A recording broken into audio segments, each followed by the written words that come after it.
नमस्कार, मैं हूं कुमार अनिल। बिहार में एक नई लड़ाई छिड़ने वाली है। पहली बार नीतीश कुमार ने स्मार्ट मीटर का पक्ष लिया। उन्होंने कहा कि स्मार्ट मीटर का बहुत फायदा है और जनता को बताया जाना चाहिए, जनता को मालूम नहीं है इसका फ़ायदा। और इधर विपक्ष ने, तेजस्वी यादव ने, राजद ने और उसके बाद कांग्रेस ने, वामपंथी दलों ने, सब ने अलग अलग स्मार्ट मीटर के खिलाफ आंदोलन की घोषणा कर दी है। 1 अक्टूबर को राष्ट्रीय जनता दल पूरे बिहार के हर प्रखंड में प्रदर्शन करने जा रहा है और भाकपा माले तो ऑलरेडी सड़क पर उतर चुका है। कांग्रेस भी एक पदयात्रा कर चुकी है और 1 अक्टूबर को राजद के साथ फिर आंदोलन करने वो जा रही है। तो अब क्या होगा आगे?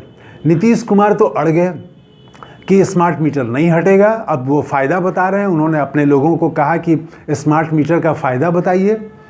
तो उनके और 1-2 मंत्री भी कल बयान दिए। तो जनता दल यू के कई नेता उतर गए हैं स्मार्ट मीटर का फ़ायदा बताने में। हालांकि भारतीय जनता पार्टी अभी तक इस मामले में चुप है। तो होगा क्या? स्मार्ट मीटर की बहुत शिकायतें आ रही हैं। एक आम शिकायत ये है कि इसमें बिल बढ़ के आता है। ये एक आम शिकायत है। दूसरी, गरीबों को इससे सबसे ज़्यादा परेशानी ये होती है कि उनका लाइन कट जाता है। उनको मैसेज पता नहीं चलता है कि कब उनका वो छोटा वाला मोबाइल, पुराना वाला मोबाइल है उनके पास, हालांकि उसमें भी मैसेज आता है, लेकिन उनको पता नहीं चलता है कि कब मैसेज आया। और जब लाइन कट जाता है उसके बाद जब वो फिर रिचार्ज कराते हैं तो इस दौरान बिजली का बिल जो है उसका रेट काफ़ी बढ़ जाता है। फिर वो ऑनलाइन रिचार्ज करना है तो ऑनलाइन वो कर नहीं सकते हैं, उनके पास एंड्रॉयड फ़ोन नहीं है। तो वो किसी दुकानदार के पास जाते हैं और 10 रुपया सैकड़ा के हिसाब से वो रिचार्ज करवाते हैं। तो उनको 10 रुपया हर 100 रुपये में एक एक्स्ट्रा देना पड़ता है। तो ये परेशानी, गरीबों की परेशानी बढ़ रही है। फिर कब उनका कितना पैसा कट गया, कैसे कट गया, कुछ पता नहीं चलता है। लोग बड़ा परेशान रहते हैं लोग। तो कई तरह की शिकायतें आ रही हैं और स्मार्ट मीटर के खिलाफ इसीलिए राजद ने, इंडिया गठबंधन के सभी दलों ने विरोध में सड़क पर उतरने की घोषणा कर दी है। और अब नीतीश कुमार तो कह रहे हैं कि ये फ़ायदेजनक है, जनता का इससे बहुत फ़ायदा है, इसको बताया जाना चाहिए, फ़ायदा बताएं ये। तो देखिए, एक कार्यशैली को अगर आप देखेंगे तो ये हाल के दिनों में, पिछले 10 वर्षों में, खास करके प्रधानमंत्री नरेंद्र मोदी जब से आए हैं उसके बाद से ये सत्ता पक्ष की शैली विकसित हुई है, नई है ये, कि कोई भी अगर आप सवाल उठाएं, विपक्ष कोई भी सवाल जब उठाता है तो सत्ता पक्ष उसके खिलाफ एकदम हमला बोल देता है और उसको पूरी तरह से रिजेक्ट कर देता है। आप 3 कृषि कानून को देखिए, लोगों ने कितनी आलोचना की, लेकिन वो सरकार अड़ी रही कि इसका बहुत फ़ायदा है। भारतीय जनता पार्टी के लोग बताते रहे इसका बहुत फ़ायदा है। अंत में वो चुनावी जोड़ घटाव के हिसाब से फिर उसको वापस लिया गया। तो इसी तरह से नोटबंदी के मामले में उसका फ़ायदा बताया जाने लगा। लोग आलोचना कर रहे थे कि बहुत परेशानी हो रही है नोटबंदी से, लेकिन उसका फ़ायदा बताया जा रहा था कि कितना काला धन ख़त्म हो गया। अब तो पता चल रहा है कि काला धन बढ़ गया। और तो ये ऑनलाइन सब लोग डिजिटल ट्रांजैक्शन करने लगेंगे तो पूरा डिजिटल हो जाएगा, करेंसी छापना नहीं पड़ेगा, नोट नहीं छापना पड़ेगा। नोट छापने में कितना खर्चा होता है, बहुत कुछ बताया जाने लगा था। तो सत्ता पक्ष जो है विपक्ष के किसी भी सवाल को रिजेक्ट कर देता है, उसको मानता नहीं है। और बाद में काफ़ी जब फजीहत होने लगती है, जब चुनाव में नुकसान का अंदेशा होने लगता है, तब सत्ता पक्ष पीछे हटता है। नीतीश कुमार भी यही कर रहे हैं। नीतीश कुमार जो है, जो भी सवाल विपक्ष उठा रहा है, क्राइम बहुत बढ़ गया है, ये अब आम लोग भी कह रहे हैं कि क्राइम बिहार में बढ़ गया है, लेकिन सत्ता पक्ष क्या जवाब देता है? तेजस्वी यादव रोज़ क्राइम बुलेटिन जारी करते हैं कि आज इतना अपराध की इतनी घटनाएं हुई। तो सत्ता पक्ष जो है वो उसका जवाब आता है, लेकिन जवाब वो रिजेक्ट करते हुए आता है। सत्ता पक्ष की तरफ से कहा जाता है कि लालू राज में कितना अपराध था उसको याद करिए।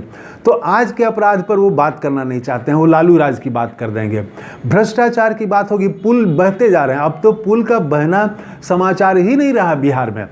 कल फिर एक परसों रात में एक भागलपुर के पीरपैंती में पुल बह गया। और ये सब पुल जो हैं वो सब पुल बनाए गए हैं नीतीश कुमार के कार्यकाल में। अधिकतर पुल पहले तो पुल के बारे में ये मान्यता रही है, कोई भी आधारभूत संरचना के बारे में, कि उसकी उम्र 100 साल होती है। अंग्रेज़ों के बनाए पुल तो 150 साल के बाद भी अभी भी हैं। यहाँ पर बिहार में भी कई पुल अभी काम कर रहे हैं, लेकिन नीतीश कुमार के पुल 100 साल तो दूर है, वो 25 साल 20 साल वो पहले जो बने हुए पुल हैं वो गिर रहे हैं, और नीतीश कुमार के कार्यकाल में जो बने हुए पुल हैं 10 साल 12 साल के जो बने हुए पुल हैं वो भी पुल गिर रहे हैं।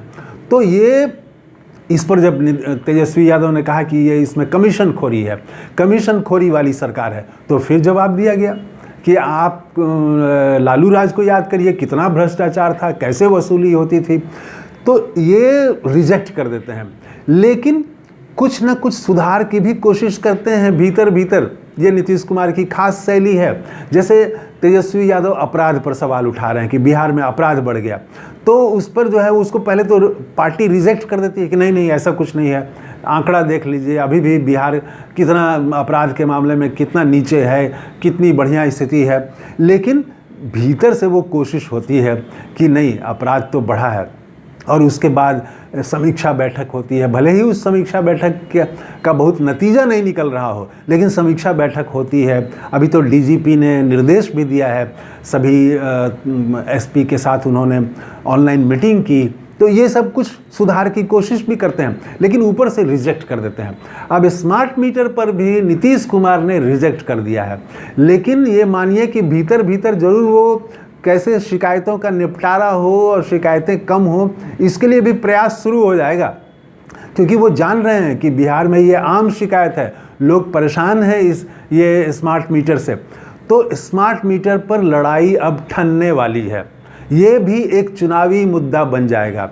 इधर से जनता दल यू के तरफ से नीतीश कुमार ने कहा कि राजनीतिक फायदे के लिए इसको मुद्दा बनाया जा रहा है। ये ऐसी बात नहीं है, जब वो जाएंगे रियल में, जब ज़मीन पर जाएंगे तो वहाँ लोग अपनी परेशानी बताते हैं। हाँ, कई लोग परेशान नहीं भी हैं, उनको लगता है कि नहीं हमारा ठीक है, बिल कोई दिक्कत नहीं है, लेकिन जनता का एक हिस्सा तो परेशान है, और वो सब बिजली चोर नहीं हैं जो कह दिया जाता है कि चोरी करने वाले लोग ही जो है वो विरोध करते हैं। तो सब बिजली चोरी करने वाले नहीं हैं, और चोरी रोकने का आप दूसरा कोई उपाय बताइए। लेकिन स्मार्ट मीटर में जो खामियां हैं उस पर चर्चा करने को अब सरकार तैयार नहीं है। कह दिया कि ये तो बहुत अच्छा है और इसका बहुत फ़ायदा हो रहा है, फ़ायदा बताया जाना चाहिए, जनता को जानकारी नहीं है। तो अब फ़ायदा बताने में अखबारों को फ़ायदा ये हो जाएगा कि बड़े बड़े ऐड निकलेंगे कि स्मार्ट मीटर का क्या फ़ायदा है। तो खैर, बिहार में अब विपक्ष और एनडीए के बीच में, सत्ता और विपक्ष के बीच में संघर्ष का एक नया मुद्दा, एक नया मैदान खुल गया है, वो है स्मार्ट मीटर पर। इसमें अब देखिए 1 तारीख को और ताकत बढ़ा के राजद को अब उतरना पड़ेगा, तभी नीतीश कुमार सुनेंगे, वरना वो तो रिजेक्ट कर रहे हैं।